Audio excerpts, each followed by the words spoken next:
చెప్పండి. ఫిష్ వెంకట్‌కి జరిగిన అన్యాయం ఏంటి?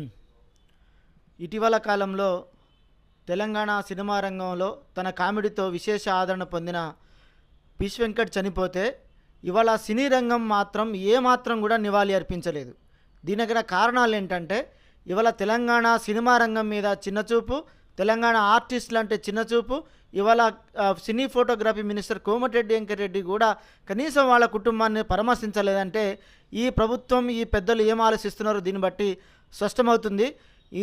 దీనికంతటి కారణం కూడా ఏంటంటే ఇవాళ తెలంగాణ రాష్ట్రం ఏర్పడి 11 సంవత్సరాలు అవుతున్నా కూడా మన తెలంగాణ సంస్కృతి సాంప్రదాయాలు సినిమా రంగం మీద ఆంధ్ర ఆధిపత్యం నడుస్తూ ఉంది. కొద్దిమంది చేతిలో, నలుగురి చేతిలో సినీ రంగం అంతా కూడా ఇలా ఆదిమాసి గురవుతుంది, పెత్తనాలు చేస్తున్నారు. అందుకనే ఇవాళ తెలంగాణ కళాకారులకు అన్యాయం జరిగింది. కోట శ్రీనివాసరావు గారి చనిపోతే నివాళి అర్పించిన సినీ రంగం ఇవాళ పిష్ వెంకట్ చనిపోతే ఎందుకు రాలేదు, కారణాలు ఏంటి అనేది మనం ఆలోచిస్తే చిన్నచూపు జరుగుతుంది. అందుకనే తెలంగాణకు సంబంధించిన కళాకారులకి, సినీ రంగంలో ఉన్న వాళ్ళందరికీ అన్యాయం జరుగుతూ ఉంది. తన అనారోగ్యానికి గురై హాస్పిటల్లో దాదాపు 18-20 రోజులు మృత్యువుతో పోరాడినా కూడా కనీసం 100 కోట్లు 1000 కోట్లతోటి మేము సినిమాలు తీస్తున్నాం, మేము అది చేస్తున్నాం, ఇది చేస్తున్నాం అని గొప్పలు చెప్తున్న హీరోలు నిజ జీవితంలో వీళ్ళంతా జీరోలు.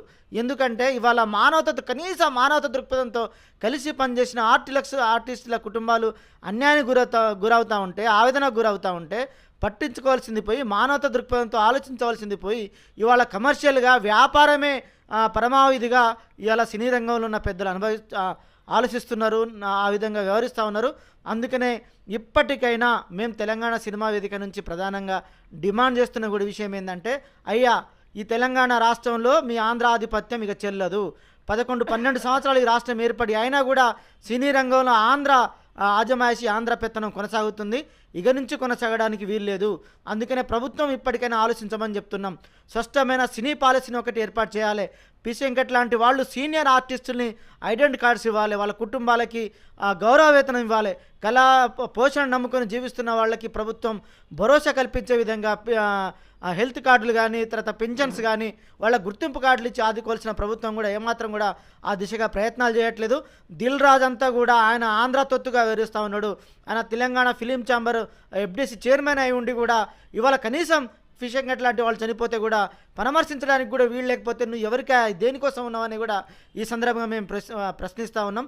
అందుకనే తెలంగాణ ప్రజలు, ప్రజాస్వామికవాదులు, కులాలు, సంఘాలు, పెద్దలు, పార్టీలు ఇప్పటికైనా ఆలోచించమని మేము డిమాండ్ చేస్తూ ఉన్నాం. సినీ పరిశ్రమ విభజన జరగలేదు, సినీ పాలసీని ఏర్పాటు చేయాలి. మన తెలంగాణ సినీ పరిశ్రమ మీద ఆంధ్ర ఆధిపత్యం నడుస్తూ ఉంది. ప్రాపర్టీస్, ఆస్తులు అన్నీ కూడా వాళ్ళ చేతుల్లో ఉన్నాయి. ఫిలిం ఛాంబర్స్ అన్నీ వాళ్ళ చేతుల్లో ఉన్నాయి. ఆజమాషి అంతా కూడా వాళ్ళ చేతుల్లో నడుస్తూ ఉంది. వాళ్ళు భిక్షమెత్తనే ఇవాళ మనకు సినిమాలో అవకాశాలు దొరికే పరిస్థితున్నది. ఇలాంటి సమస్యల మీద ఇవాళ జయహింద్ గౌడ్ అన్న, శ్రావణ్ అన్న, ఇతర ఆర్టిస్టులు, తెలంగాణకు సంబంధించిన సినీ రంగంలో తెలంగాణ నుంచి పేరున్న గుర్తింపు పొందిన జయహింద్ అన్న లాంటి వాళ్ళని కలుపుకొని మేము ఖచ్చితంగా దీని మీద ఉద్యమాలు చేస్తాం. ఇప్పటికైనా పిష్ వెంకట్ కుటుంబాన్ని ప్రభుత్వం మానవత దృక్పథంతో ఒక ఎక్స్గ్రేసియా ప్రకటించాలి, ఒక స్పష్టమైన ఫిలిం పాలసీని ఏర్పాటు చేయాలి, 1 కోటి రూపాయల ఎక్స్గ్రేసియాను ప్రకటించి ఆదుకోవాలని ఈ సందర్భంగా మేము డిమాండ్ చేస్తూ ఉన్నాం. మీరు తెలంగాణ రాష్ట్రం అని గొప్పలు చెప్పడం కాదు, తెలంగాణ రాష్ట్రంలో ఉన్న కళాకారులకు అన్యాయం జరిగితే ఖచ్చితంగా మీ ప్రభుత్వం పతనమయ్యే దిశగా అలాంటి పునాదులు ఉంటాయనే విషయాన్ని కూడా రేవంత్ రెడ్డి సర్కార్ గుర్తుంచుకుంటే మంచిదని ఈ సందర్భంగా మేము కోరుతా ఉన్నాం.